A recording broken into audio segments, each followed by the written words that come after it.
So hello, everybody. Welcome to a panel discussion on the erasure of Indigenous cultures by design. My name is Jen Lawrence, and I'm honored to be the Executive Director of the Hideo Sasaki Foundation. Thank you for being with us today. I would also love to give a major thank you to our sponsors this evening, which is Landscape Forms. There's some stuff up on the front table if you would like to grab that. Yeah. So we would first like to start by acknowledging the land on which we are meeting this evening.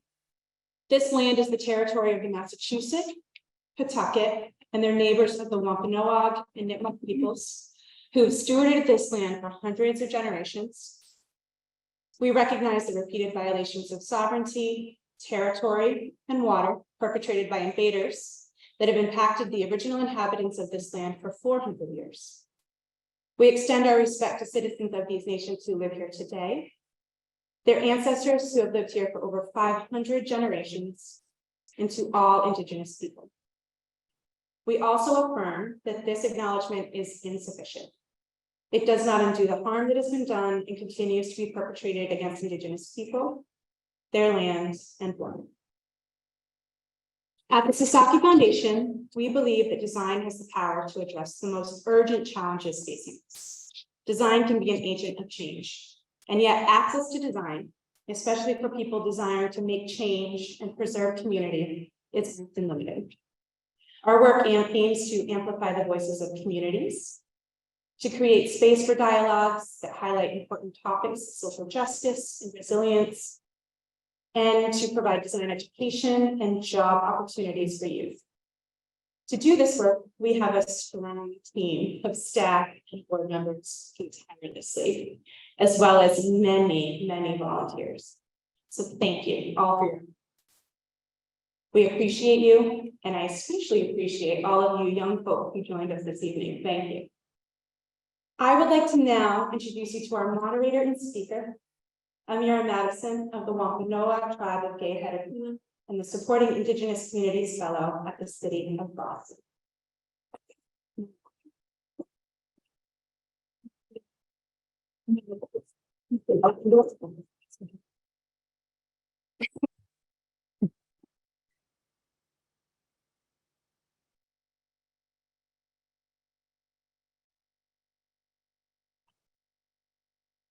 Waninakan, good evening to you all.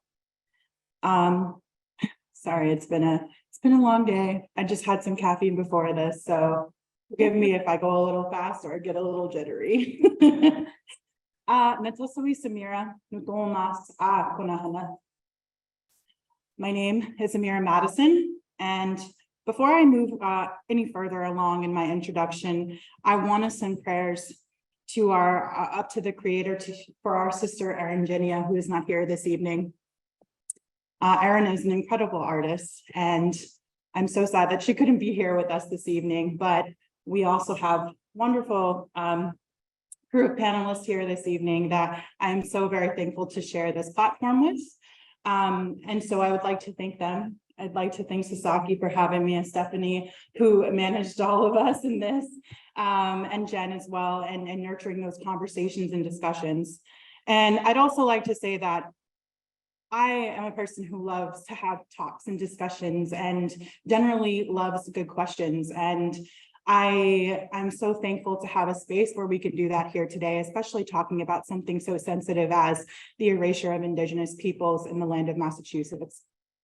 So I'm the Supporting Indigenous Communities Program Manager for the City of Boston. I sit with the New Urban Mechanics as well, or in the Mayor's office, as well as the Equity and Inclusion Cabinet for the City of Boston. This role is the first of its kind, and it's here to build relationships between the City of Boston and the Indigenous community. And when I thought about what to say, I had some anxiety about what to say, because I was just like, where do I start? Where do I begin to talk about the Native people of these lands? Where do I begin to talk in any of those issues and things like this? So I thought about a moment or things that I like to do. So as a small act of decolonization, I like to imagine what these lands looked like prior to colonization. I think about the smell of the salt in the air, the crashing of waves on a stormy day, the sounds water makes as it moves through the land. Wherever I go, anywhere in Indian country, this is what I do. I look at the land and I think about my ancestors and what they were looking at. And today we see that Native people are not very much represented in this space. And so being here, there's so much I could touch on, but the reasons for that are so many. We could talk about the laws that were put in place in the 1600s that banned Native people from coming into the city of Boston. We could talk about the fact that, Native people were not allowed to use the waterways after a certain period of time because the colonists knew that was our way of transporting ourselves from point A to point B. And water is so very important to us, but also is our land. In our language, or in the Wampanoag language specifically, we are one with our land. We are nothing without our land, me as a being. And that's literally what I say when I say Nupomas. I am saying my DNA comes from Aquinnah, which is a small town on Martha's Vineyard where the Wampanoag people still are today. Wampanoag people are in two places, Mashpee, Aquinnah were federally recognized there at this time. However, our people were all over the Northeast, going up and down and moving all over the world, using the waterways, sharing our culture, connecting with other communities across the United States as well. There are so many records of us connecting up north with our brothers and sisters. And so when I talk about boundaries, or when I think about the world we live in today, these boundaries are nothing to me. That is not how we should be seeing the world, the lens that we look through. It really should be about our relationships, our families, how we built those relationships. That is how Native people look in the Northeast. We look at things is by relationships. How am I in relation to you? How am I in relation to the land? And so when I think also about Boston and how we've built so much around here, we have affected how the waterways are today. Our waterways are not always the cleanest, even though these waters were the most pristine in the world. There are actually accounts when the colonists landed here, they talked about how abundant in vegetation. I mean, when you look at the accounts of all the different seafood varieties that existed and how much there was, it's almost like, it's like you can't fathom that much of an abundance. There are actually accounts in the whaling times of how Native people could hop from one whale to another because there were so many whales populating this planet. And our waterways, oysters, lobsters, today that's so affected. And so we do have to think about how we build and where we build. We have over 70 beaches right now that are closed down, or waterways that are closed down in Massachusetts right now. And PR is talking about it, it's been all over the news. And that saddens me because our waterways are so very important to who we are as people on these lands. Our people still shellfish, we still are out here fishing, we still are utilizing the land to survive. And so when that gets polluted, what is left for us? And so I wanted to point out our sustenance and our sustenance rights and how important it is to protect our waters and how we should be thinking about that every day. And so when we build, when we see houses that are going up, I'm from Cape Cod in the islands, so I'm very used to the overpopulation of homes that live on Martha's Vineyard and how they are near our local waterways. Our ponds are being closed down every day due to septic systems that are too close to waterways. And so we must consider protecting our waters because the waters nurture this land. And without this land, we are nothing. I am nothing. My language tells me that. My knowledge archive of my ancestors tells me that. So that's a little bit about me and where I'm coming from this evening. I am so very thankful. I am going to pass it off to Jean-Luc here. I believe that's who's next in our lineup. And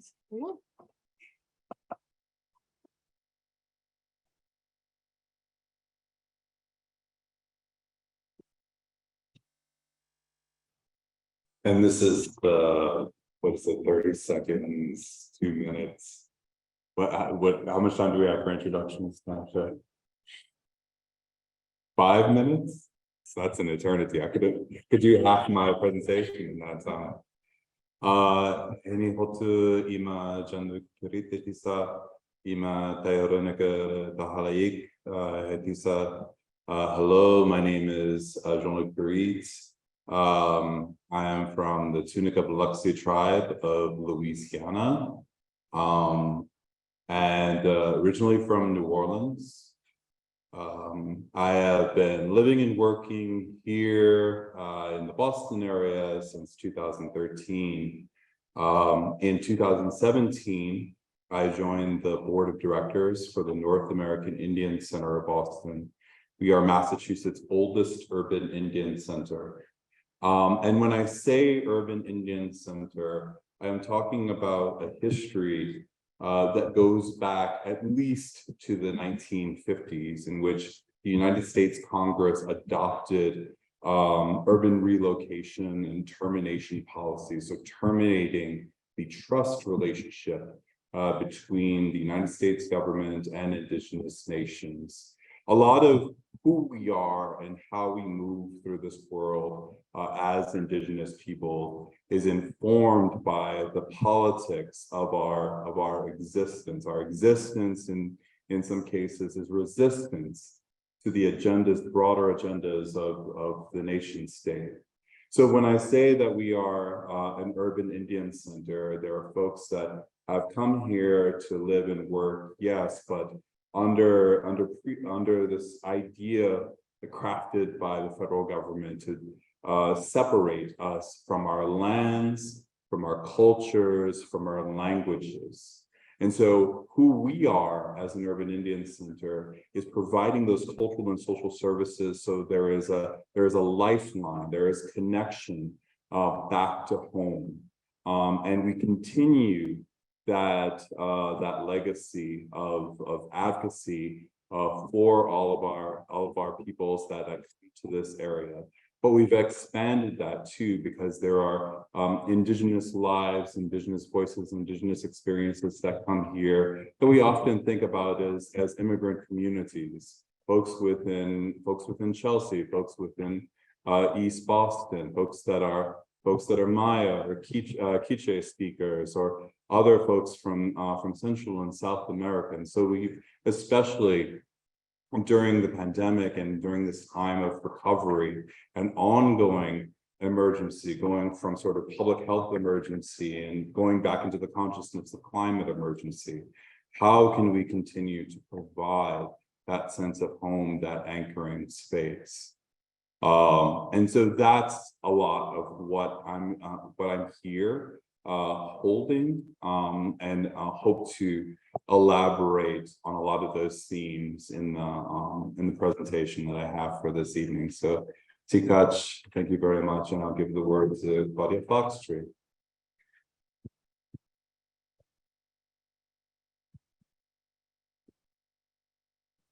Chagwe, Nkunu, Hena Diapiano, Nkuna Ru, Daka, Claudia Fox Tree, she, her, und auf Deutsch Mutterlichseits. I'm looking at some smiles. I'm a tribal member of the Yurumein. So greetings. I'm known as Takina Ru in my tribal community, and I use the she, her pronouns. I belong to the Guainia Yucayeki, which is what we call, what you might call a tribe group. And I'm multiracial, with my mother being German. So my first language is German, then I learned English, and now I'm working at learning the next one. And I've learned in my learnings that the ancestors hear you when you mess up. The ancestors know that you're trying, and they're glad to see that you're trying. And so one of the things that has happened with colonization is that many people have, in my generation, have not been allowed to speak our language, but our children have been allowed to. So there was a whole generation that went to boarding school or had other things happen with the laws, couldn't even practice your religion. But I'm not going to focus on those parts of history. I'm going to focus on the fact that my ancestry is in the Caribbean, which is where the first contact that was an ongoing relationship happened with this lost sailor. So I'll be talking about him a little later. But I wanted to also mention a few things about myself. I was born in this area named Shawmut. You might know it as Boston. I also was educated there primarily. I now live on Pawtucket, Massachusetts land near the Shawsheen River. I'm really glad you mentioned the importance of the waterways and rivers, because that was an abundant river inland that brought lots of tribal groups to that area for various reasons, not just for the rivers, but also because it was a place of refuge when you're kicked out of other places in Massachusetts. I am with the Massachusetts Center for Native American Awareness, MCNAA. I've been on that board for over 20 years. We do a lot of education for non-Indigenous folks, as well as behind the scenes support for Indigenous folks when they're going to college or needing to pay bills or those kinds of things. I'm also with the United Confederation of Taino people. I've also been with them for a really long time, over 20 years. And we are working on resurgence things that 30 years ago, nobody was doing language programs, and now they are. We also do aid when hurricanes hit the Caribbean area and send things down to folks we have on the ground there. I work in the town of Lincoln as a special education teacher for another 180 days. That's one full school year, and then I get to retire after 37 years, and I'll be finishing a PhD program here at Lesley University. My dissertation is about decolonizing anti-racism conversations, which I've been doing for 30 years with an anti-racism organization for teacher education programs, and spent practically that entire time trying to get simple things like a tribal land acknowledgement or an article or the idea that settler privilege exists. And how I've talked to others about that struggle of including the Indigenous voice. So that's part of what I'm going to speak to today in terms of what is settler colonialism, what does it mean to decolonize, what is colonization, etc. And I do need these shifted now so I have a few slides because I think visually it's a little easier to see things that I'm going to be talking about. So if you just put it in the view mode, thank you. I'm just going to share the screen.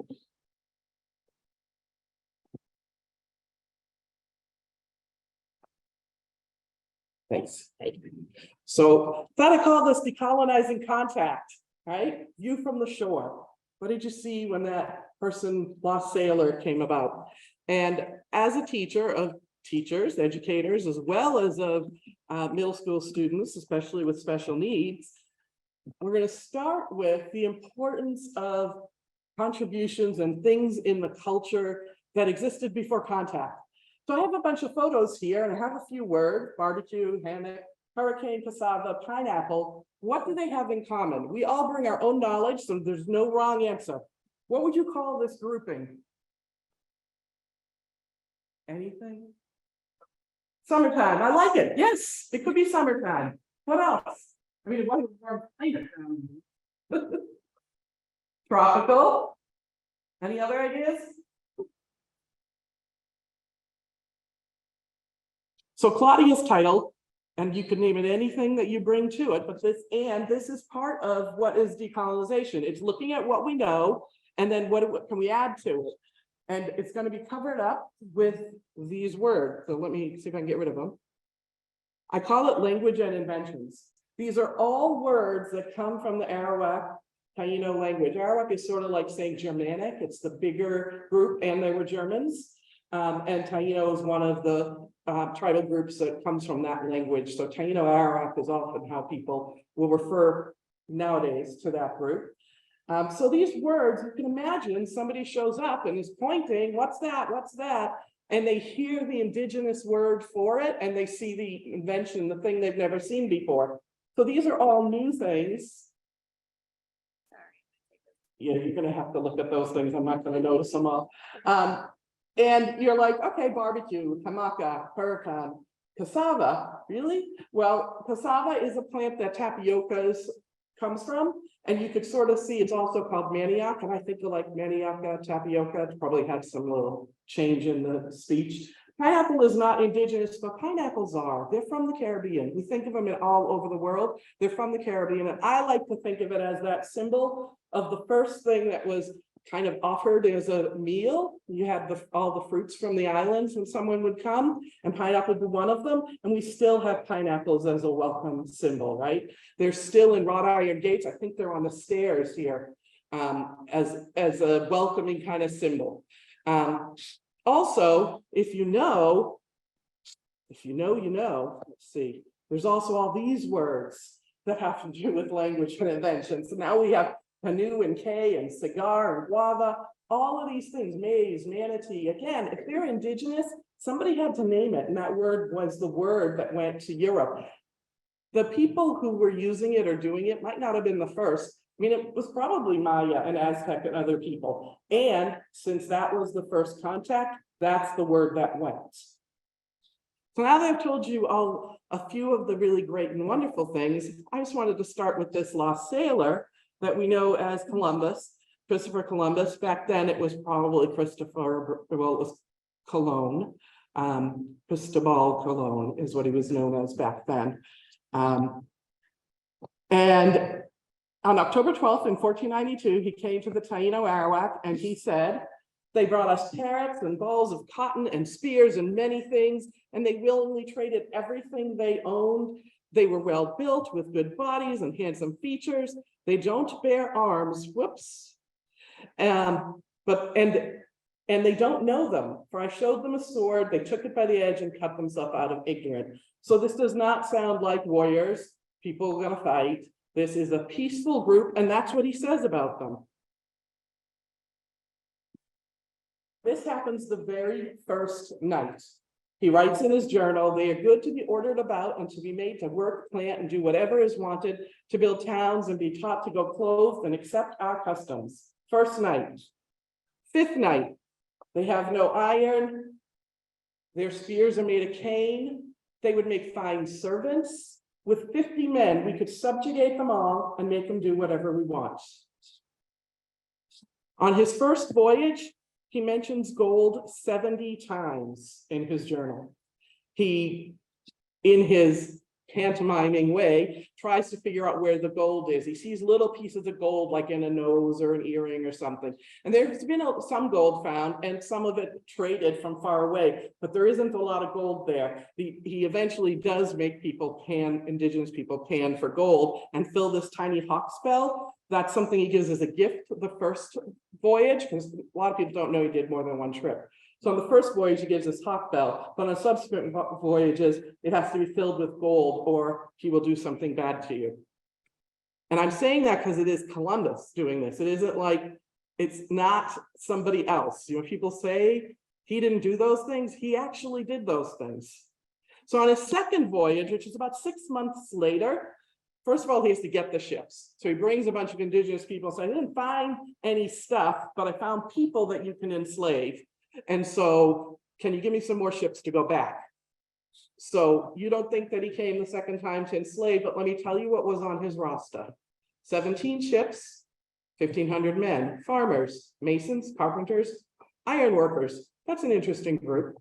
Foot soldiers, priests, mastiffs and greyhounds, specifically that hunt people down, seeds, other domestic animals, chains, medallions, and branding irons, and it's not for the animals. So he brings the tools to enslave 6 months after he meets this peaceful people that's offering pineapples. Ooh, say that 10 times fast.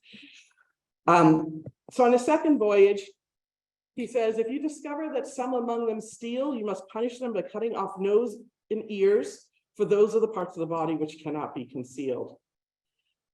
This is the first block print that comes out of this contact time. If you look at it, you can see body parts hanging and being roasted, because the idea that the indigenous people are savage, not human, and cannibals starts to come prevalent. You might say that's 534 years ago, except it's also today. Because even though Pirates of the Caribbean is pretend, the Caribbean is not pretend, and that people were indigenous people there is not pretend. And so when you have these skulls in this cooking scene, that's just reinforcing 500 years of the same stereotype. And there's plenty of other places too. I tried to focus just on this particular contact time. So the environment has changed. Forget just waterways, everything that is available He brings sugarcane. He starts an encomienda system, which becomes the system of slavery that we do know about. He's farming new plants, destroying the natural agriculture and plants. He's domesticating new animals that are also destroying the natural animals. He's doing the gold mining, even though he's not finding a lot of it. And he is killing indigenous people for sport and fun. Here is an example of one of the photographs. I'll have my students look at it and, what do you notice from this photograph?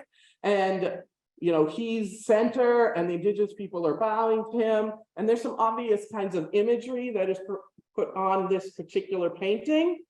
But what you really need to look at is when does it come out? It comes out in 1850 to the 1900s.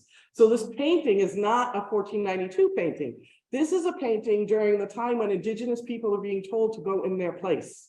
This is when boarding schools are started. This is when they're being relocated to reservations. This is a reminder of who is the center.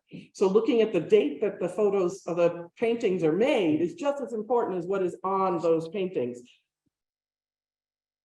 So settler colonialism is when settlers come and take the land and the people for their own use and destroy things. And Bartolome de las Casas, who kind of observed for the first few months, realized what was happening, and he was on the voyage, and so that's part of why we had the journals of Columbus's actual words. He describes the fate as they set upon the Indians, slashing, disemboweling, and slaughtering them until their blood ran like a river. Of those sent to the mines, the Spaniards required them tasks utterly beyond their strength, bending them to the earth with crushing burdens, harnessing them to loads which they could not drag, and with fiendish sport and mockery, hacking off hands and feet, and mutilating their bodies in ways which will not bear description. So there's a lot of other wood prints that are coming out as well. So there's this Columbus thing going on that I just told you about. There's also this other thing going on called the doctrine of discovery. It comes out of the papal bulls, which gave Christian explorers the right to claim lands that did not have Christians as their discovery. So of course, indigenous people were not Christian. And so the lands were claimed for their sovereign and for their Christian nations. They became the doctrine of discovery. They granted rights to the people who discovered and conquest, because I put that in quotes because there's really no war that goes on here. It's not an outright fighting. There are fights. It's just not the same kind of like Indian wars that happen later in history. But they believe they are the true title holders of the land because they discovered it. And the way the list goes on of how you prove you discovered it. First, you have to show you found it. And the way you do that is you brand the trees, you name the rivers, you put out maps and territories with no more indigenous names, just the names that you put there. So even Lewis and Clark had their branding iron and carved into rocks their names as they went across the country to say this was our territory, and immediately forts were put up, and those forts became another way to mark the territory. They had to show occupancy, that's why they built the forts, and the indigenous people had a right to occupy the land, but they didn't own it. So I bring up the doctrine of discovery just how I bring up Pirates of the Caribbean, because in 2014, which is not that long ago, it is invoked by the Supreme Court. So again, something is lasting 530 odd years that started at this time of contact. I'm going to put this up there for those of you who want to read it, but I'm going to tell you in summary, there's a part of a building getting constructed at the University of California, and they find bones. And the indigenous people are like, those are our ancestors, give them back, we'll take them and we'll take care, we'll bury them. And the archaeologists are like, we need to make sure that it's indigenous. It could be something else. They've already found out that it's 8,000 years old, so it isn't something else, it's indigenous. So this goes to the Supreme Court because they want to do an archaeological dig. And the Supreme Court basically says, because of the doctrine of discovery, you really don't have rights to anything on this land because you don't own it. But we understand that the Native American Graves Protection Act, NAGPRA from 1994, also should apply, so we are going to give you the bones. Kind of like you're not really entitled to them, but we're giving them to you out of the goodness of our heart. So that kind of invoking of the doctrine of discovery is still happening. I just picked one of the cases. Another thing that comes out of Columbus is the Pledge of Allegiance. Francis Bellamy wrote it in 1892 at the 400th anniversary of Christopher Columbus, and he wanted it to be basically indoctrinated in all of our schools. And so everybody has to say this Pledge of Allegiance because it was written at the anniversary of Columbus, the 400th anniversary. So I'm going to close by showing you a timeline. Here's a timeline. You can think of it a number line. Let's say Indigenous people were here 25,000 years ago. They were here longer than that, but let's say it was 25,000 years ago. These are the earliest footprints known in North America, and they're left in New Mexico. If I go halfway, you can't see the other one. It says now. It's underneath this. I don't know how to get rid of that. But I'm going to have to. Like this. There we go. Now. This is what we call the Ice Age. This is when Indigenous people, they say we came here. I call that the BS theory. Bering Strait, Bering Strait. If I go another halfway between the Ice Age and now, we've got an eruption in Japan, we've got civilization in the Fertile Crescent, and we have many, many distinct Indigenous groups in the Americas with their own religions, language, and cultural heritage. Need to get rid of this one too. Cultural standards. There we go. Let me go. I think I'm going to go. I think this working.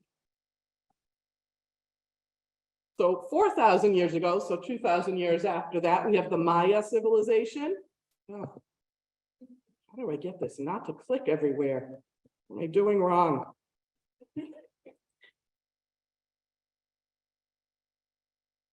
All right. Then we have the Maya script. So we have Maya civilization, Maya script. You're all saying, what do you mean script? You mean language? Yes. Maya had books with script. First things taken out of the libraries and burned in the center when the Spaniards came there. But again, this is not the Maya story. Then we have Cahokia, 1,000 years later. Then we have Chaco Canyon. Then we have the Aztec, 500 years. And by the way, that is when we have Columbus emerge on the scene. Then we have the Inca, about halfway between there, and then we have now. So Indigenous knowledge is this entire space. Do you think you learned like 100% Indigenous knowledge? Or did you learn that little teeny piece at the end, maybe, from 1492? This is when settler colonialism starts in the US. And there's all that other Indigenous knowledge about the land, the foods, the climate, the waterways, the animals, how to keep it beautiful, protected, gorgeous, and feeding you forever and ever, that we don't acknowledge. And that's what we can do when we decolonize. We can start to acknowledge that there's a whole bunch more Indigenous knowledge of this land that we could tap into.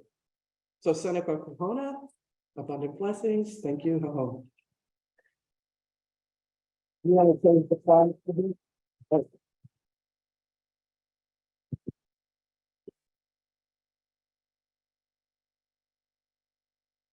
Did you have yours? Yeah. Did you touch down a little Yeah. Yours. bit? Is it here? Yeah, I was. It's still showing. Okay. Let's share. Yeah. Okay.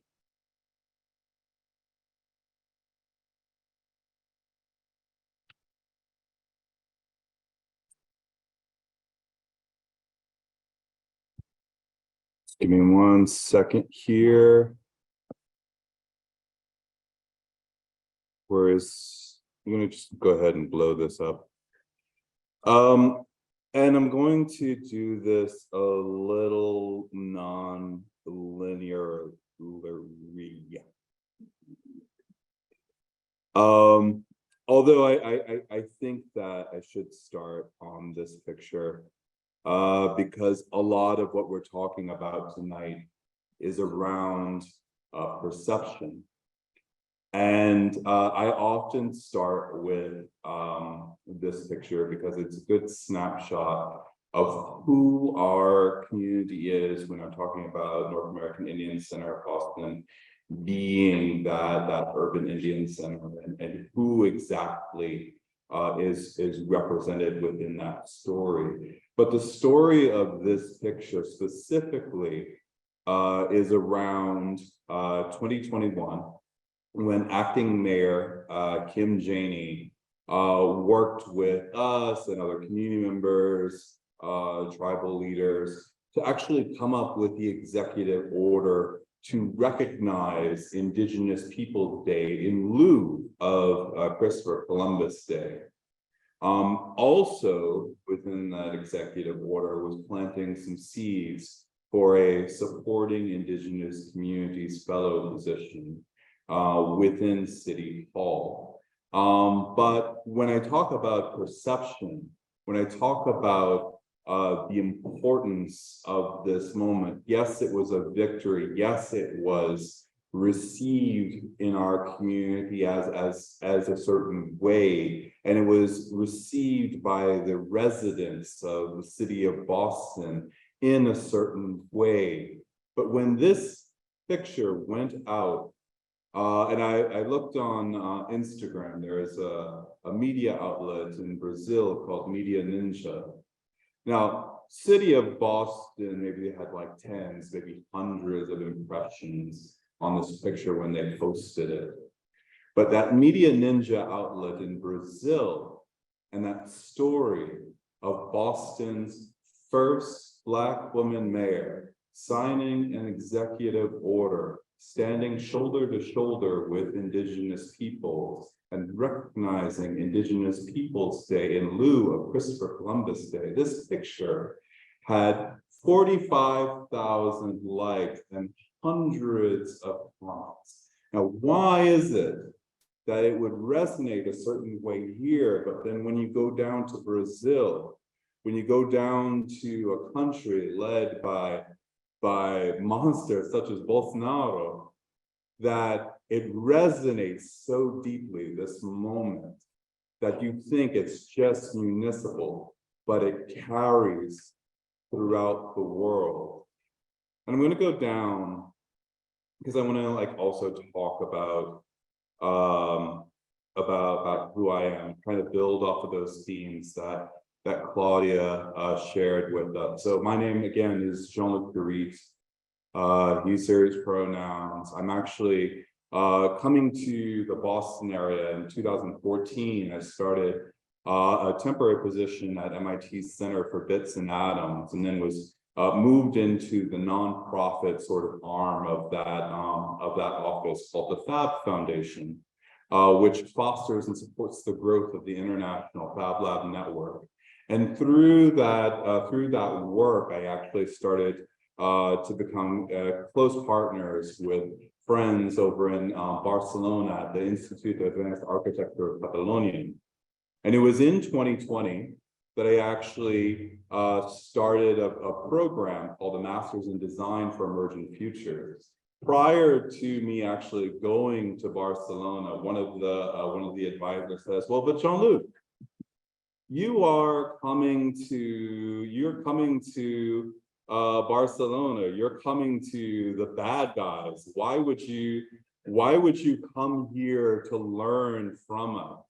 And I actually, when I actually start thinking about those questions, I actually fall back on my own tribe's history. So on the left here, you see an example of a medal from the King of Spain. You see sort of this historical blurb. It's easier for our online audience to see this. I mean, not that much more.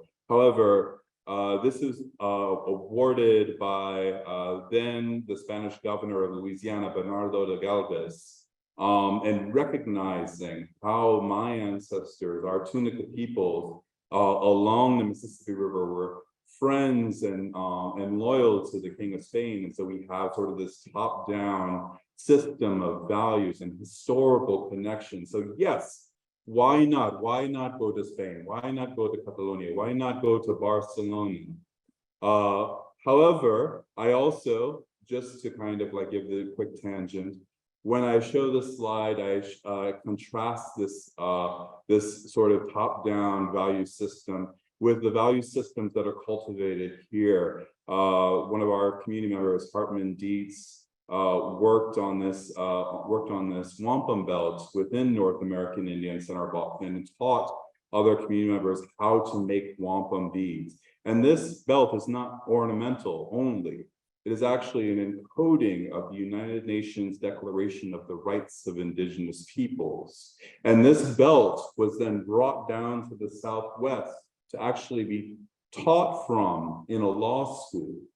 And so there are two different value systems that are here, but there are historical connections. And so they said, Jean-Luc, well, why would you come here? I said, well, there's history.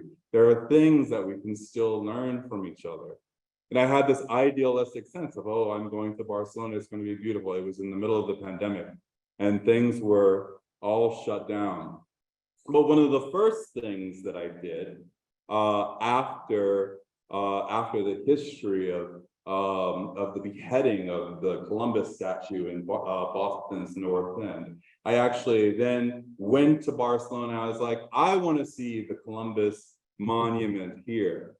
Now, you know, in the States, we have this funny idea that when we take down things that have dishonored our people and misrepresented our people for quite some time, and we have Confederate monuments and all of this stuff, well, you know what, you can take it down, but let's just put it in a museum. Let's just put it in a museum. I went to Barcelona and I saw the monument that they have there for Christopher Columbus. It is a whole, what we would call a roundabout. It's a whole base with reliefs and all sorts of lions that are surrounding it, and a huge, oh goodness, obelisk or whatever, the pedestal is just way up in the sky, and there is Columbus pointing out towards the Mediterranean, towards the waters. And I said, what would you do? How you have to build a building to put this away in a museum? And so then I went around the base of the monument and I started looking for, obviously, I was looking for where are we in this whole story of these reliefs that are being told around the structure. And I found the relief that sort of had the picture of Columbus coming off of the boats, and here are the people that are greeting at the shore, but depicted through European eyes in this stone relief. And I said, well, you know, I had my regalia on, I had my medicine on. I asked one of my classmates, could you please take a picture of me? So I just posed by the relief. I said, you know, here it is. I'm here in this context. I'm contrasting my presence with this stone relief. And I took the picture. I looked down on the ground, and at my feet were two dead pigeons that were eviscerated by seagulls. There is something that goes beyond stone. There is something that goes beyond wood. There is something that goes beyond the built environment, or ways in which we as humans can actually engineer and you know, sort of design the landscape. There are things that happen that are just can't be explained. But there is a world in which we as Indigenous peoples live in, and we have to navigate this world that has been built around us. So we are sensitive to both. But there are things that happen that are sort of like artifacts, that are sort of like just those results that you just can't explain away. But it's about the spaces that we cultivate for each other. And so, you know, I definitely, in Jamaica Plain, where North American Indian Center of Boston is, I actually did this compilation of vision board here, sort of like making sense of where I am in Jamaica Plain. You have sort of the historical portraiture, you have things that are written by historians that are posted on online blogs. But beyond that, what was my personal relationship with the landscape? And so I started to compile some of these pictures. Of course, this was at a time that was after the murder of George Floyd. So on the right, you see the Francis Parkman Memorial, that you have these slogans of land back and ACAB and Intifada and all of this, that you have people that are, even though this is a structure, even though this is a monument, you have space in which people come and they impose their own values onto this, actually say, no, this is what is going on today. You may want to memorialize this in stone, but this is not where we're at. And then you have, even on the left, when the swans come back and thinking about the water, thinking about the land, thinking about all of those non-human actors that make up our environment, that make up our local ecosystems.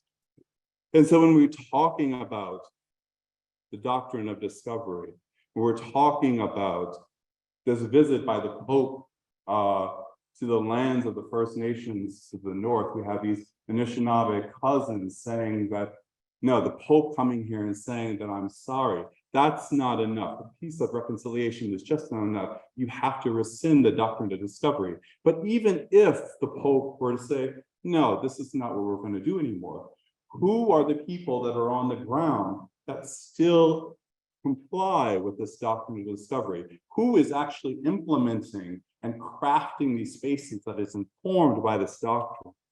And who are the indigenous people, such as BJ Gache here on his homelands, talking about their woodlands and talking about their burning practices, not just land management for timber industry for some sort of cash and thinking about it that way, but how can we cultivate space so that people can come in and we can have language revitalization and time for community, time for intergenerational exchange, even within that sort of natural environment.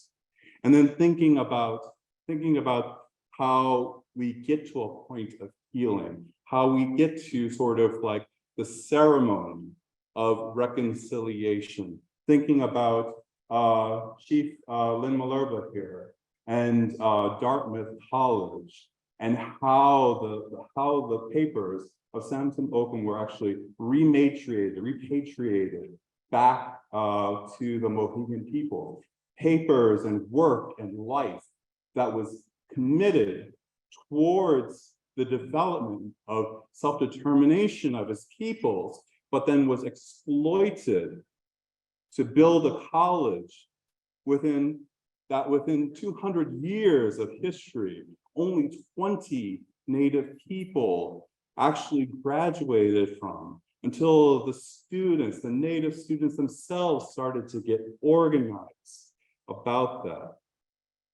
And so very briefly, there are different interventions, there are different things, there are different expressions. This being myself going into the Fab Lab, trying to express using laser cutters and 3D printers and molding and casting, and talking about what is my oral tradition for my tribe? How can I articulate my traditional knowledge through digital technologies? How do we go out into the streets and provide space for people to shift narratives in art action, such as Dismantle Now? And then how this was signed until last week was out on Rose Kennedy Greenway. Unfortunately, this sign was knocked down in an act of vandalism. Is it so controversial to have a sign that frames the landscape and says you are standing on Native land? Why is this still a point of tension for people to actually accept what is indelible, that ancestors are buried in the ground that we stand upon today?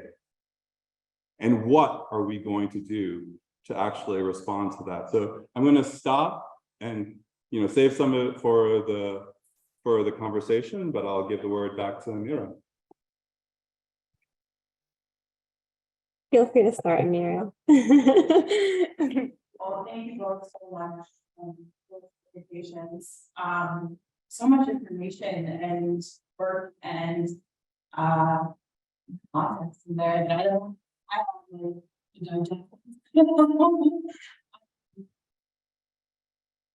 Yeah, so I think I'm gonna leave with a couple of questions for discussion here. First I'm thinking, this is what work is being done on as the side of history. I think we've kind of touched on this each at our point, but yeah, we can take some time to think about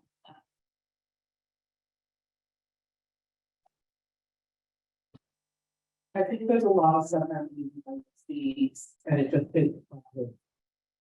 Or maybe one of the things that has been ongoing is getting a K-12 curriculum that teaches Indigenous education, and we're not there yet, but it is the thing on the agenda for and achieve it. But we did get laws that say that we have to teach, and that is a foot in the door because we have 100% population and population. So you have no other definition of the definition. But another part of the definition is advocating for the ethnic. He wanted the cultural construction to be moved about that. So instead, the line is three children from one community to another community. But when you take away the children, you can't transfer culture on. That is the so that is open for to think of it. So what I'm saying is there are one, and we need to get our review them. And people say that let's do events. If there's something happening in your or that says you heard on the meeting there. This might be again to be for Right into it like that.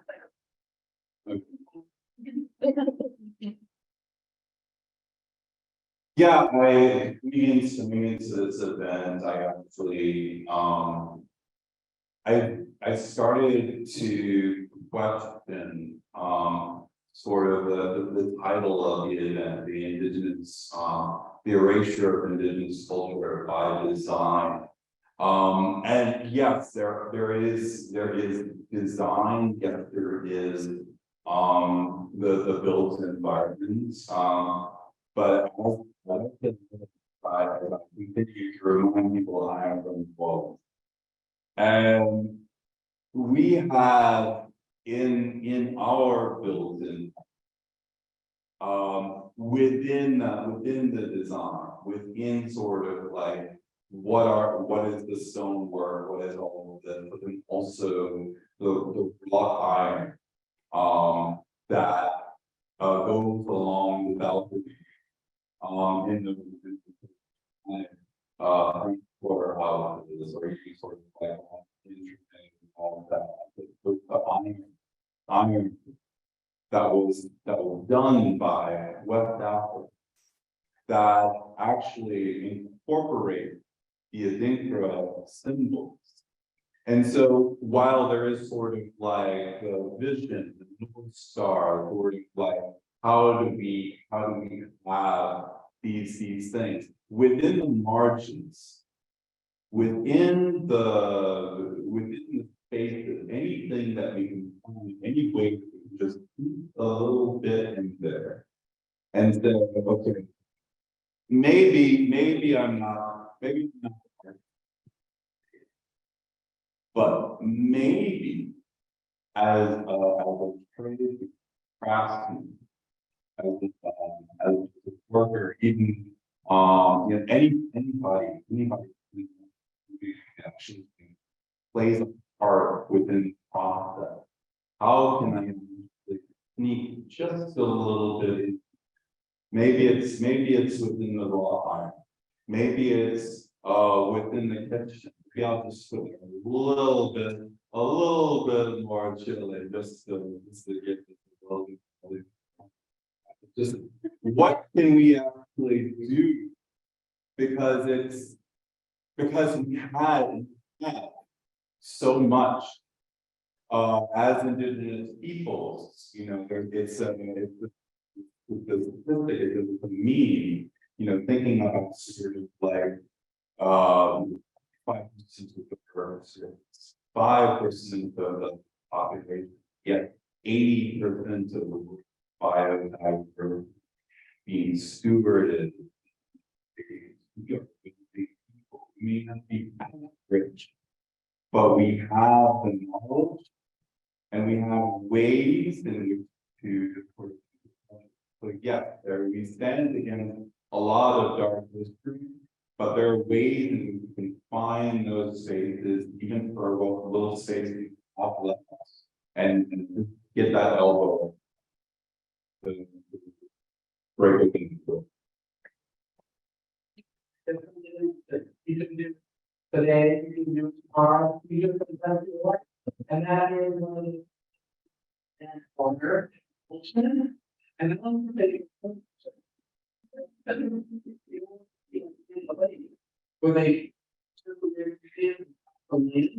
that's the butter the part. That's good and but that you have something. So that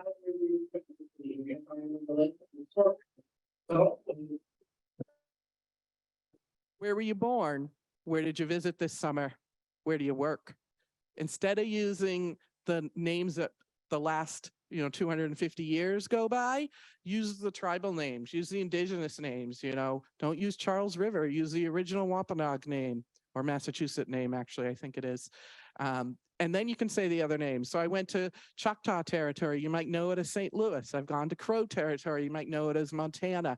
And you start to get another map of the United States, one that includes its indigenous people and its indigenous names. If it ends in ET, it's place of. How many things do you know that end in ET besides Massachusetts, right? Cochituate. If it has that ending, it means something. So start to relearn that and use it tomorrow when you're talking about where you've been. And just to build off of both of a couple of points that you both made, Jean-Luc, I think you were talking about the vibrancy of our culture and our peoples.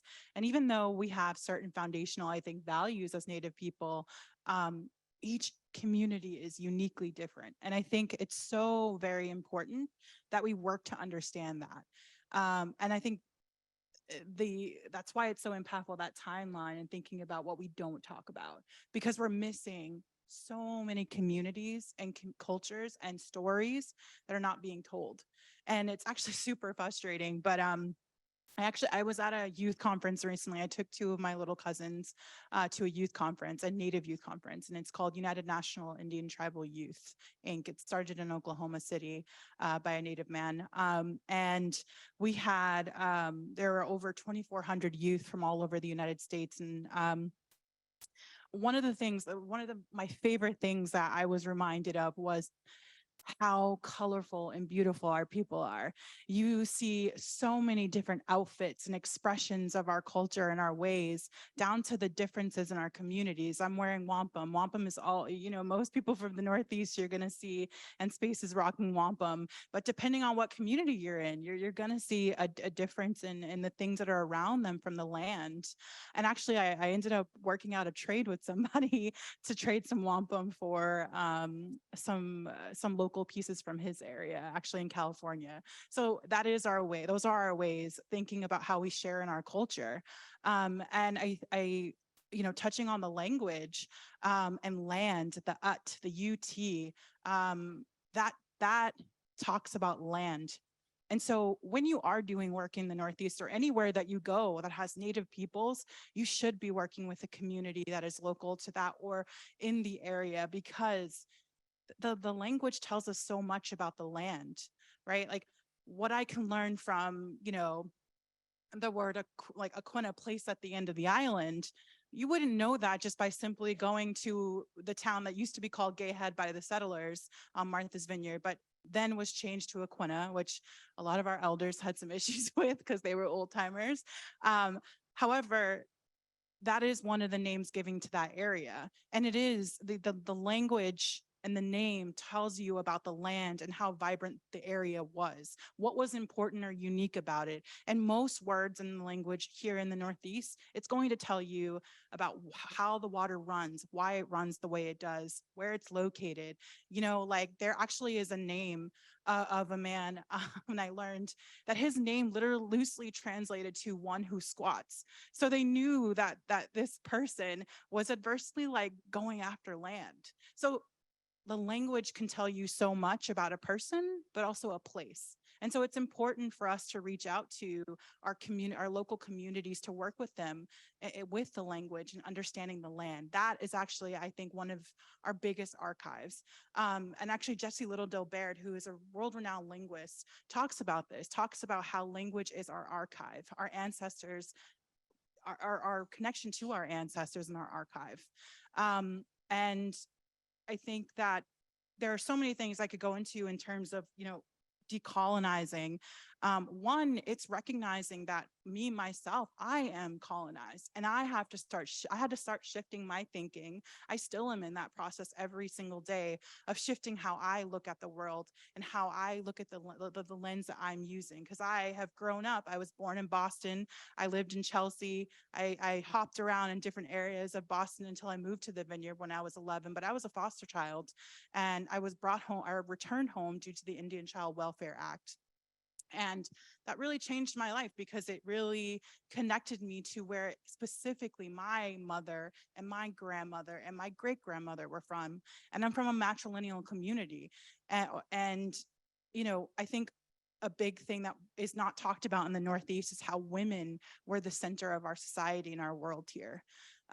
Women were the ones who were protecting our grounds and finding the most fertile areas to create the Three Sisters, which everybody kind of hears about, the corns, beans, and squash. But that really was such a centerpiece of how fertile our lands were and how abundant they were. And so we miss that women are the center as well.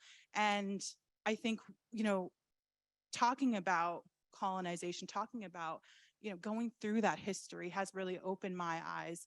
I started working at the Aquinnah Cultural Center when I was like 17 years old. And I also, I think in the same summer, I started interning for the Tribal Historic Preservation Office, which a lot of federally recognized tribes do have tribal historic preservation offices that work to do repatriation work, which I think Jean-Luc mentioned a little bit. However, that doesn't necessarily mean that the state or the federal, anybody does. It's people who just don't follow those rules, who don't want to work with tribal communities on returning and repatriating things. So when we see that happening, that's actually a wonderful thing, and it needs to happen more often. I often walk into a lot of museums and I'm like, this is uncomfortable to see these things here.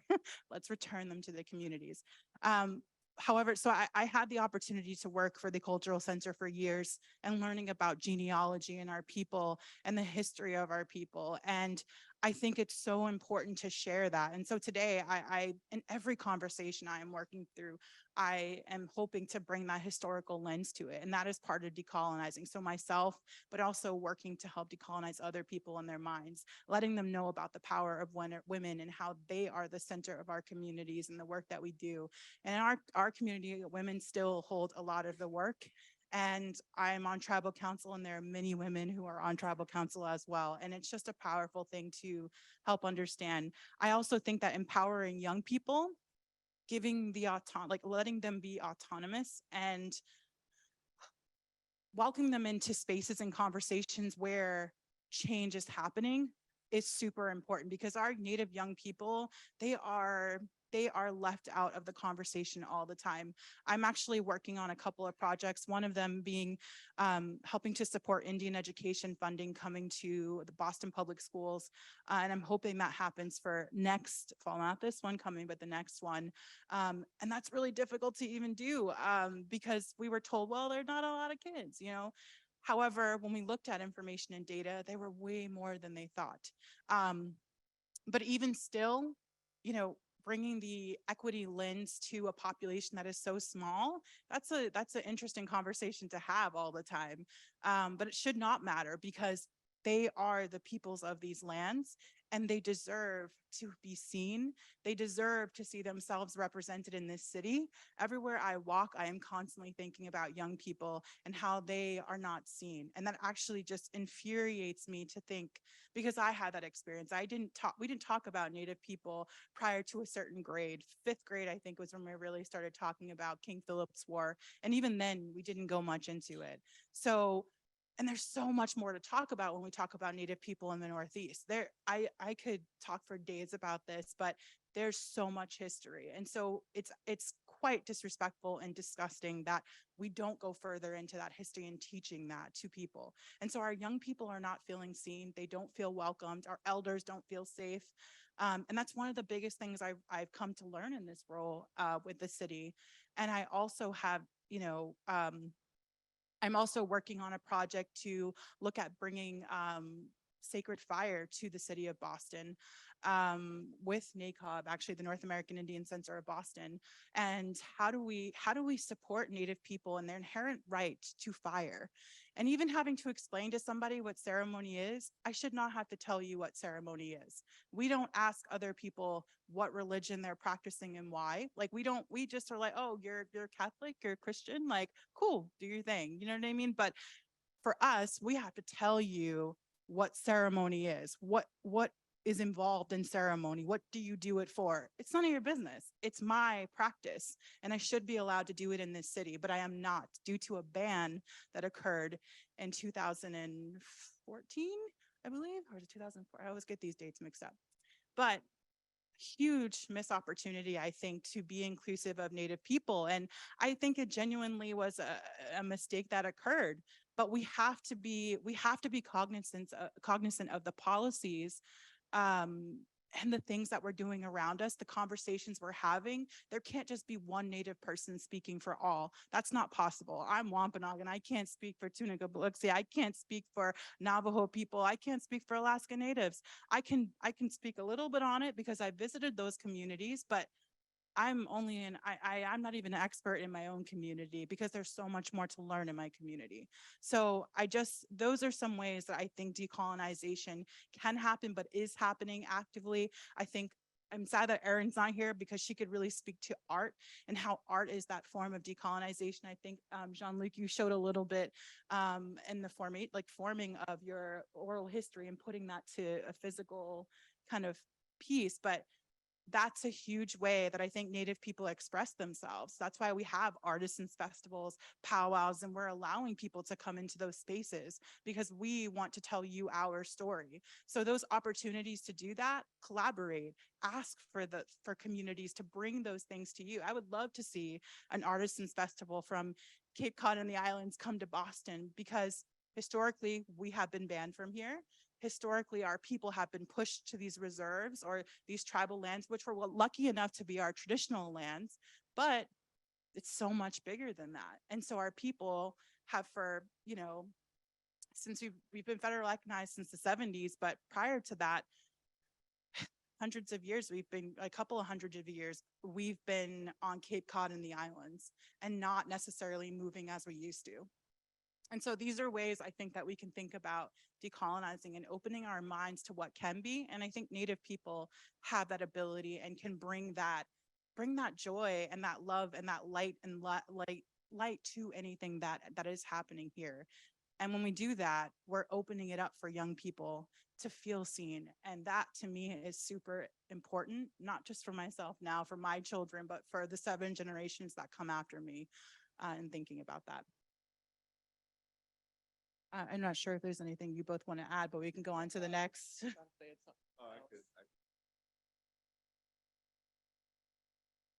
So the sign installation that I referenced that was taken down in active vandalism last week, that actually was a collaborative project between North American Indian Center of Boston and the Lesley University Community Design Studio. And it was tied to the advocacy and the implementation of the special commission relative to the seal and motto of the Commonwealth of Massachusetts. How many people, by a show of hands, can picture the seal and motto of the Commonwealth of Massachusetts? More than I expected. This is the focal point, I guess you could say, is what would be interpreted as a Native person. But what they did was, and as was told to me by former State Representative Byron Rushing, who led the advocacy for that bill for over 35 years before we finally got it passed. He says, well, what they did was they went into a Smithsonian book and they flipped the pages and said, well, that guy right there, he looks Indian enough. And they took his head. They took the head of Thomas Littleshell, the chief, one of the last hereditary chiefs of the Turtle Mountain Band of Chippewa, Leonard Peltier's tribe. So they took his head and then they put it onto a body, but the body was actually informed by a skeleton that was excavated, I believe, out in Revere. And then they took the sash from Poe Metacomet, known as by his English name as King Philip, who himself was decapitated and had his head on a pike for 25 years after the conclusion of that war. And over the head of Poe Metacomet is the disembodied arm of Miles Standish holding a sword above that figure's head. And we know it to be Miles Standish's arm because that's Miles Standish's sword. And underneath is in Latin, "We seek peace, but by the sword." Now, this state, this Commonwealth, whenever a person graduates from UMass, Lowell, Boston, Amherst, wherever, well, Amherst changed their seal, but that seal goes on those diplomas. That seal goes on the state police's cars. That seal is within the courthouses and the council chamber. So how can we have trust in these public institutions if we're constantly reminded by this violence? Oh, and by the way, here in Boston, it was on the books that if we walked the streets of Boston unescorted, that we were subject to imprisonment until 2005. And that was also rooted in that war. So we have been fighting that war with our bodies for over 350 years. So that's a part of the reality. But, you know, the experience, the scholarship, if you know, there's a book called Our Beloved Kin, written by Lisa Brooks. And when she was over at Harvard doing the research for that book, the security guards would, you know, laugh and, oh, by the way, you know, before you go out there, just be mindful, they got that law on the books.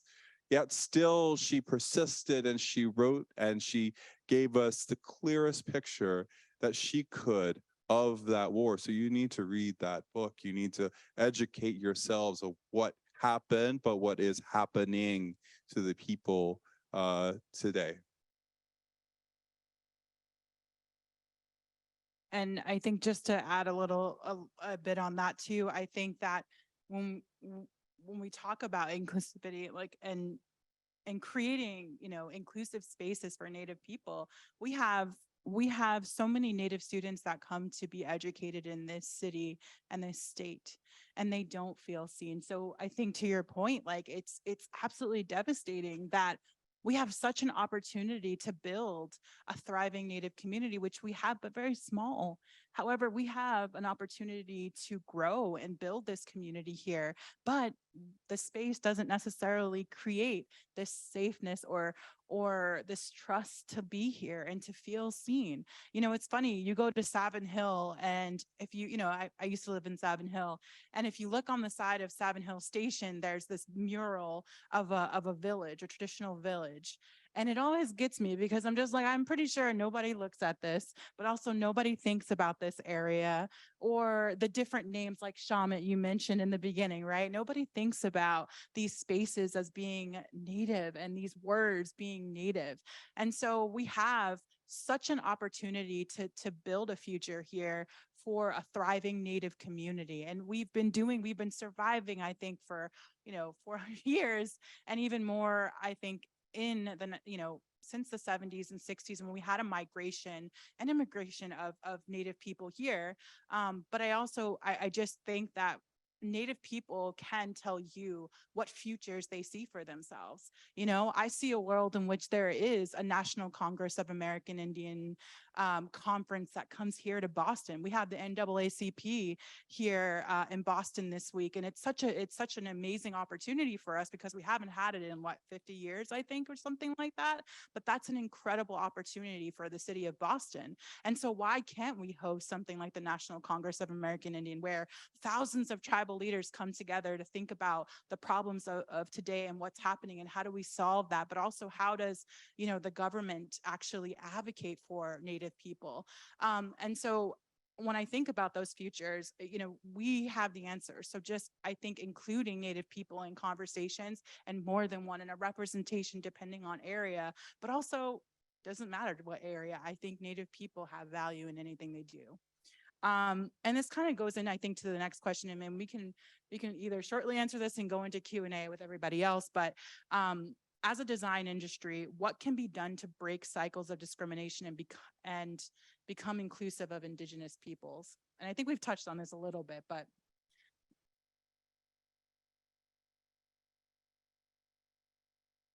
Well, one thing to do is diversify the people who you're hiring.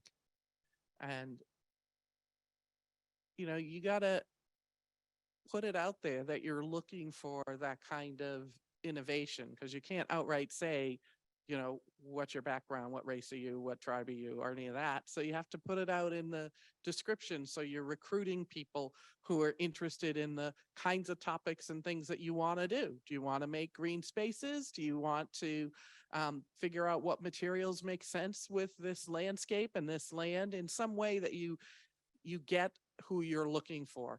And then once you get them, you need to give them mentors and support so they don't leave, because we think that it's over then, but it's not. You need to do interviews every month to see you getting everything you need. Do you need another mentor? Are you people answering your questions? You wait until the exit interview. You need to do some stay interviews. What do you need to stay here? And then once they're staying, they have to be on the decision-making places, and you need to listen to them, because like you said, people have things to say about what could happen once they're hired. What could you do? So there's a lot more to it, and that all is going to take training of the staff. And look at your administration, your upper level. Is it diverse? Because there's already, it could already be diverse even if it's missing Indigenous people. So is it? Because if it's not, then there's a lot more to do before you get your Indigenous people there. Host a conference. I really like that idea. And open it up to non-Indigenous people so they can learn something.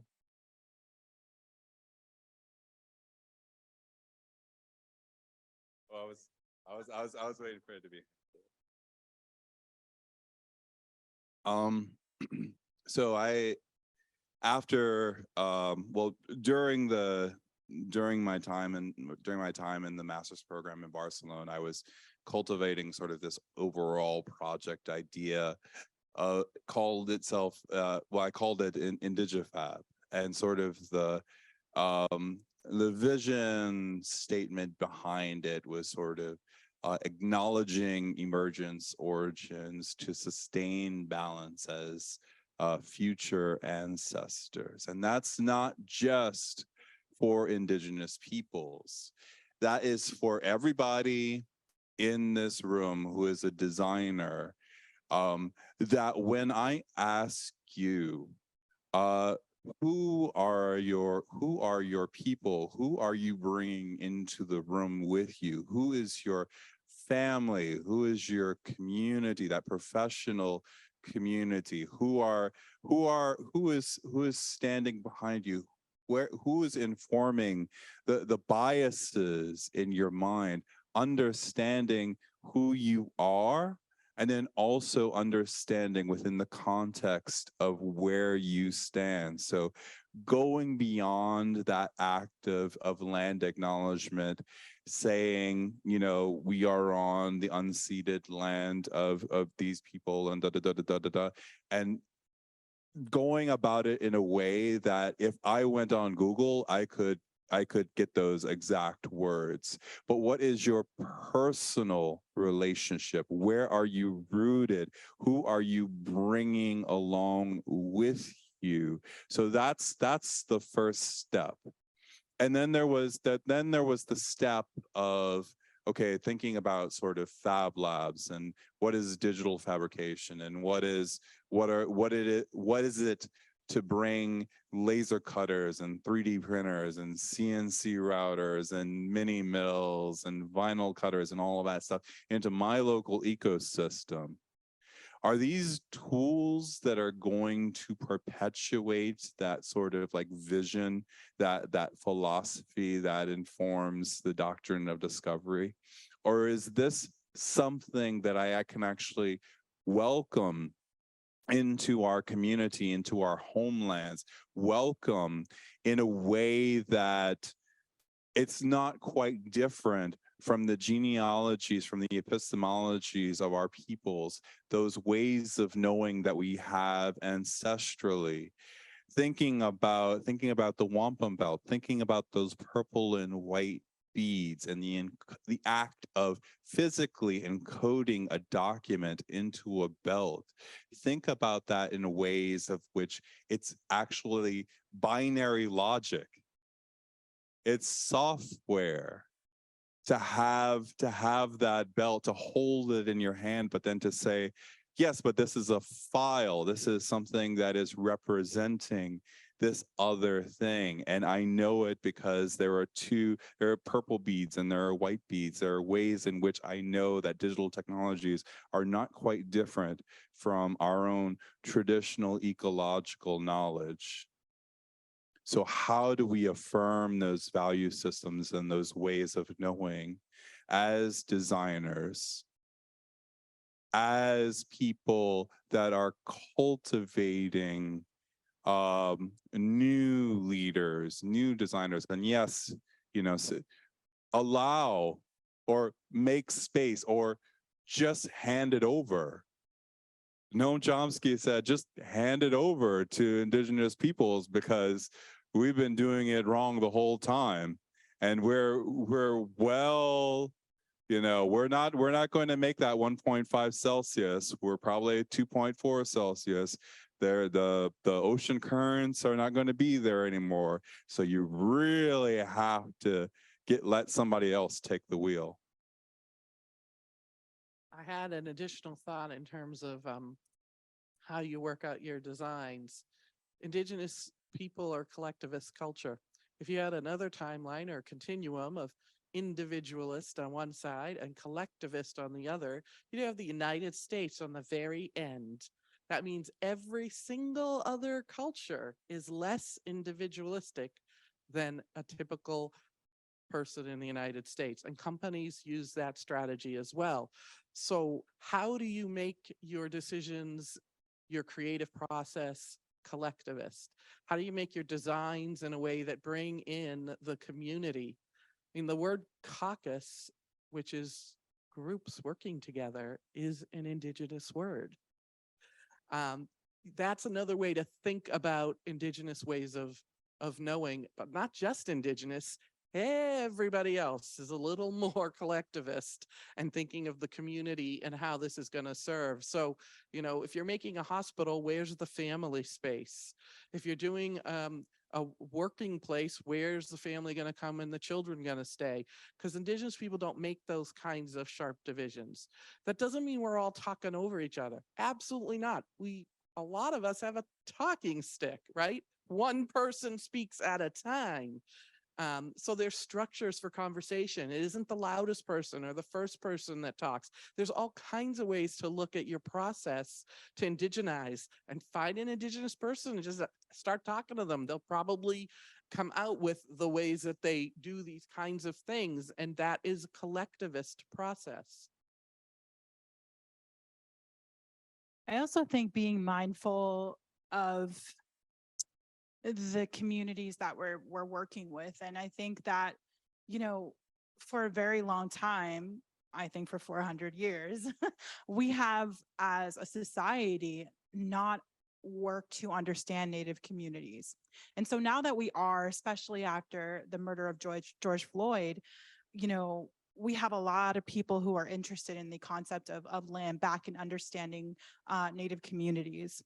But I think when we do that, we're using the lens that we're used to, the lens of understanding, you know, other race and ethnic groups. And I think that when we're talking about Native communities, it's complex, and there are intertribal differences and issues. You know, the Northeast is not, it's 400 years of colonization. And so the trauma is deep and it's real.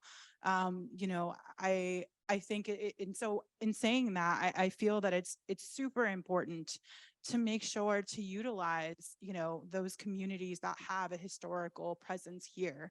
You know, even though there are only two, you know, federally recognized Wampanoag tribes, it doesn't mean that we also don't acknowledge our brothers and sisters who are also under our umbrella of being Wampanoag as a nation. It doesn't mean that we don't know how to connect with our Narragansett brothers and sisters in Rhode Island. It doesn't mean that we're not, you know, talking to our Pequot and Mashantucket peoples. It does not mean that we're not also, you know, working with our cultural centers. Pequot Museum is one of, I think, one of the first Indigenous-led museums in the United States, and it's pretty incredible, the wonderful things they've been able to do there.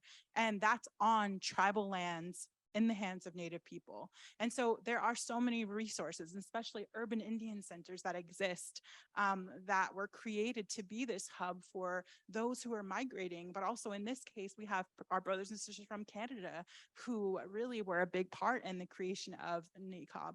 And so I think it's so important for people to not just, again, talk to one person. You have to talk to many. You go to those communities and they will tell you who to talk to, regardless of if they're federally recognized or not, or whatever. They will tell you, hey, when I am looking for this information, this is who I go to. These are the people I can give you a list in different contexts of history, education, and sometimes they will overlap, right? Because we're a small community and we wear many hats. I can tell you, I'm on tribal council. So I'm a councilwoman. I'm doing my full-time job. I do community organizing work. So it's not just one expertise area that you're going to find us in, but generally there are more than one of us that are in these areas of education that we can support in. And so reaching out to the communities is super important. But I want to turn it over to you all. You've been so wonderful riding along with us here this evening. And so I don't know how you wanted to do the Q&A. I can just pass this mic around or repeat the questions, or however. You can raise your hand and I will just repeat the question here. I do have two questions. My first question is that comparing what ideologically speaking or cosmologically speaking, what make you feel like you are different from non-Indigenous group or non-Indigenous people? This is my first question. And my second question is like, I see a lot of like research and potential about some Indigenous ecological approaches or some knowledges which are kind of meaningful for climate resilient communities and renovations, especially for fragile coastal vulnerable zones. So, but still it requires a lot of like integrations with modern technologies or some regional collaborations. What is your vision on that, and what kind of efforts should be made? Thank you. So just to make sure that I capture that, the first question is in what ways do we feel that, what makes us unique as Native people? Basically, first question. Second question is, what are some ways that, what are some ways that we are looking at climate resiliency and how we're our communities are working towards, working towards that, or working towards just protecting our climate. I think that's it. Okay, cool. You want to start? I'll take question number 1 for 534 years. So Indigenous people never had a mass migration to anywhere else in the world. There are certainly Native nations in other countries, people, individuals, but it wasn't like a whole bunch of people got up and resettled in Germany. I always pick on the Germans because I can. So that means that if our story is not taught on the lands where we actually live, it is not taught anywhere in the world. And so when we teach, I'm a teacher, I teach what we call ancient civilization, and we do a really good job at talking about Mesopotamia, Greece, Rome, Egypt, and other places. And we can do everything that is important to understand in those places using the Americas. We can talk about how people went from nomadic to being farmers to settling to becoming advanced civilizations with hierarchies. Everything that we teach can be ancient civilizations, if that's what you want to call it, even though they still exist today, here in the United States. And if we actually learn the history of this land, we'd be in a lot better place about why it is the way it is in terms of its agriculture and land and how people worked with the climates that were here. So the biggest thing we can do is recognize that there are people, there is all that knowledge here already that we need to be teaching about the land we're actually living on. And the people who are on this land don't have the power to tell the stories all by themselves. We don't own a publishing house. We don't have a movie industry. We don't own a news station, radio station, or any other kind of station that people actually listen to, where we can get out the counter narrative, the actual stories. And almost everyone else has another country in the world that's telling their history, where their ancestors are buried, where their stories of their Indigenous people and their history exists. And that was what makes us extremely different than every other group that lives here. So the first question was around what makes Indigenous people different from non-Indigenous people. And so we're talking about a lot of different things, and we're going to keep on talking about this doctrine of discovery and how it's being implemented, how it informs all of the different decisions that we have, because we're not just talking about American Indians here within the United States. We're not just talking about American Indians and First Nations in North America.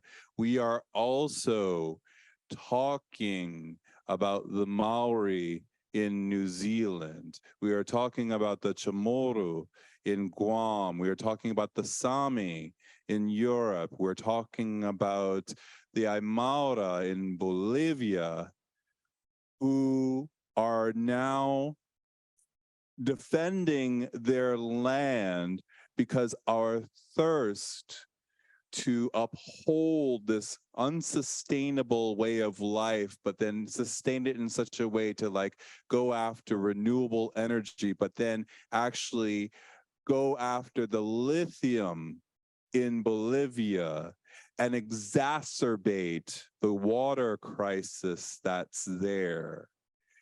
It is the same sort of it's a similar situation, that need for clean water that's being felt by our Dene, brothers, sisters, siblings out on what you would know as Navajo Nation, that are recovering from this legacy, people that have given so much for the United States. We know about the code talkers, yes, but that mining for uranium, that the decommissioning that is happening within their lands, and that legislation by our friend Senator McCain that opened up those southwestern lands for miners from Australia.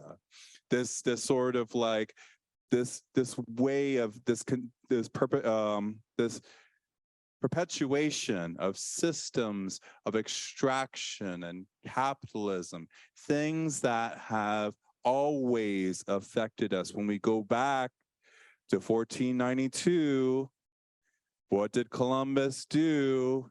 He opened the mines. He had the indigenous people, stolen lives, stolen labor, stolen value for minerals from the earth. Those are systems that are continuing to this day through those modern technologies.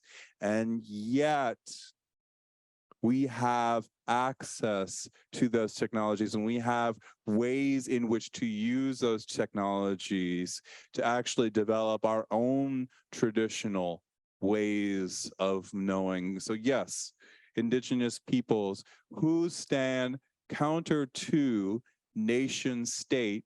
So when we're talking about a sister over here from Aquinnah Wampanoag that has nation-to-nation relationships with the federal government, we're talking about Chairwoman Andrews Maltese and President Biden, that should be standing shoulder to shoulder if the United States was actually upholding those government-to-government relationships. That should be happening because we are sovereign nations, even within these political borders.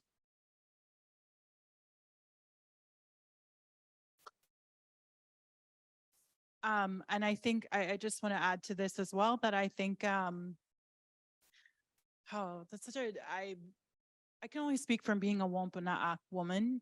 And when I say that I'm a woman of the first light, I'm a Matamwasas, a woman, she who has final say. That's what the translation of Matamwasas means. And I can only speak from my experience in my community and being of these lands. And I think that it's, for me, being Wampanoag means understanding the importance of my land and where I'm from. And I can tell you about our clay cliffs, which are, beautiful colored clay cliffs that have been around for thousands of years. And I can tell you about, where do my elders go for fishing in our ponds, and where do they love to clam, and tell you about the different things that exist. For me, being Native is understanding the unique land that I grow from, that I am nurtured by, and understanding that is my job and my responsibility to protect it and speak for it, because who else is going to speak for this land? Nobody really, right? Like Native people, our job and our responsibility is to protect this land and to speak for it and to nurture it. And when we don't do that, that's a problem. And that is why you see Native people all over the world speaking out about the things that have happened for hundreds of years, thousands of years for some. And so I think it's so very important for people to understand that is, every community is unique, every way in which they look at the land. There is nobody who could tell you better about the lands of Massachusetts than a Native person from Massachusetts, right? And there's nobody, I think Native people know their lands and they know their ways, they know their water, they know how it works. I can tell you the difference in sense, like I know I lived in California for 2 years, and the first thing my sister said when she saw my apartment, it looked over the Bay Area and you could see the water from there. And she said, gosh, you can't be far away from water, can you? And I was like, no, I can't. I have to smell the salt of the ocean because I'm a Northeast person. I come from the waters. I have to be near them. And so I think that is so very important and core to who we are as Native people. And when I also think about climate resiliency or climate adaptation, I think it's so very important that Native people are included in these conversations because we've had the rules and guidelines for thousands of years. It's just that we were silenced and we have been, we've been killed. And so we have not been able to speak as loudly as we should be able to about these lands and how to protect them. But again, who knows better? Native people of these lands know better in protecting that. And I was in a conversation with someone, and they were like, well, what Native groups are you looking for when you're including in A, B, and C? I was like, well, I think of Native people from here in the US, like Native communities from all over the US and, Pacific Islander people. And they were like, Pacific Islander, what? And I'm like, they're indigenous. They are Native people to their lands. And if somebody doesn't know that, they're feisty, amazing humans who are fighting every single day for their lands. And so are Native people all over the world. So I wanted to just share a little bit on that, but I think we have time for more questions, but we have one right here. Thank you so much. First of all, this feels like I feel really fed. So thank you for being here. I'm born in Greater Boston. My mother is of Quechua lineage and my father is Mexican by way of Spain. So there's that little fun situation. And I, first generation housing, moving all over Massachusetts, mostly like Metro West and around Boston, have seen the strength of my matriarch from my mother's side. And when you mentioned women and you mentioned matriarch, like I think of how my culture has been single-handedly sustained by the women in my family and by the femmes around me that are also my chosen family. And I have this little theory that I'm not an expert on, the roots of how built environments, particularly domestic homes, were created in modern day, but I could go on a silly little whim here and say that they're centered around money and men and some form of whiteness. And I have this theory that if there was a approach to design of a built environment that centered Indigenous femmes, what would that do for our larger communities, right? And then how that would ripple out. And so I wanted to offer that little theory and also ask, to you, as an imagined future, what is that? How do you see that coming about? There's the difficulty of like buying land and money and banks and all of that, right? And really like, do I know Indigenous femmes that can buy land like that? And I don't.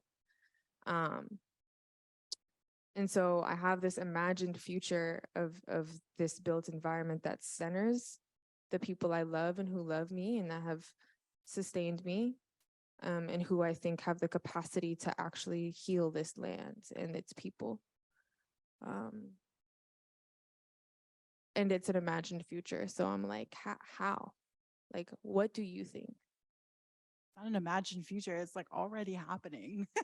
And remember that, because we're doing that in so many different ways today.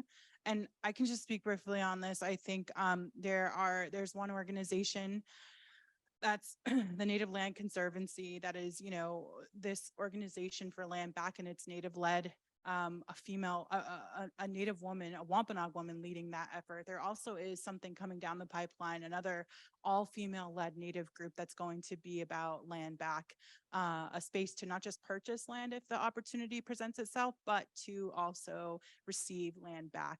All tribes also have that option, but I think women are already doing the work. We, you know, we are working in all different spaces. We are in these leadership positions.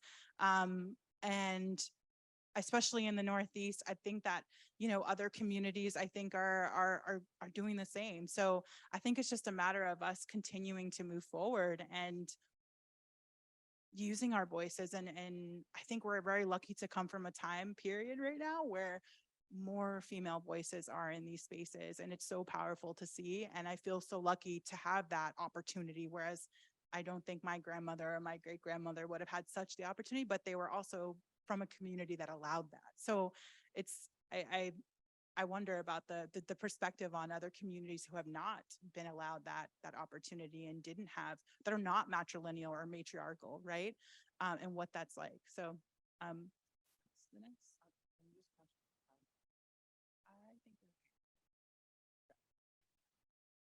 I was trying to think of, you know, what could change the future. I think that it's possible. First of all, we don't need 100% people to move forward on this. It's never been 100%. It won't be 100%. It only needs to be a few committed individuals. When women were going to get the right to vote, it wasn't 100% women that thought they should have the right to vote, but it was enough. So we just need enough people. And one of the things that does need to happen is a Truth and Reconciliation Council with the US government and its indigenous nations. And they have to think about what they're going to do about it. I actually believe that the next front is going to be universities. I think universities are looking really closely at what they've done to the indigenous people to get the land for the university and the permission to have a university. Because Harvard, for example, got its permission saying it was going to educate indigenous people and then didn't. So they're being called out. And I think that they're going to have to, even if the US government doesn't do the Truth and Reconciliation, the universities are working on that.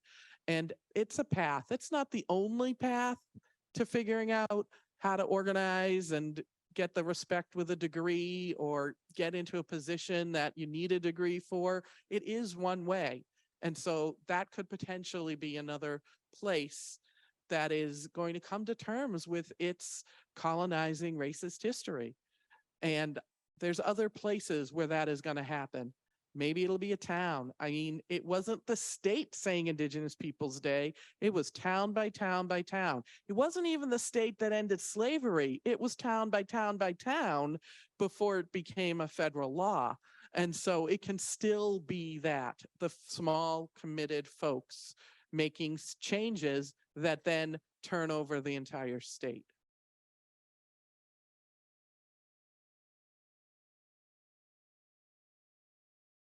Part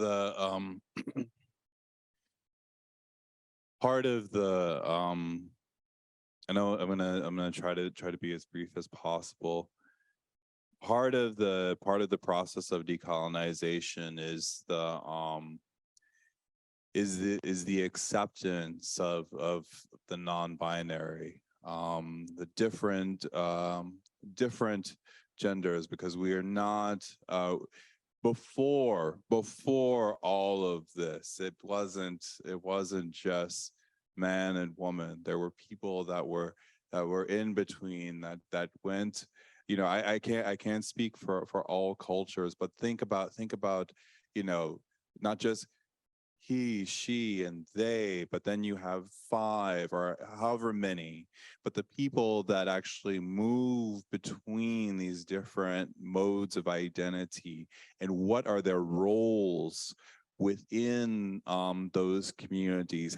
How have we as non-conforming, non-binary, queer people, how have we held those roles in community in which we were holding space for spiritual knowledge, for language, for the songs, for the medicines, everything that was holding the community together. And then we get all of the disruption from the conquistadors and all of that, but then going to the modern kitchen, and then that image of Nixon and Khrushchev having the kitchen debates, and Nixon and the United States and the Soviet Union, and oh, it's so much better over here because the one American woman can have the refrigerator and then the blender and this to chop up the vegetables and this to do that and all of the machines.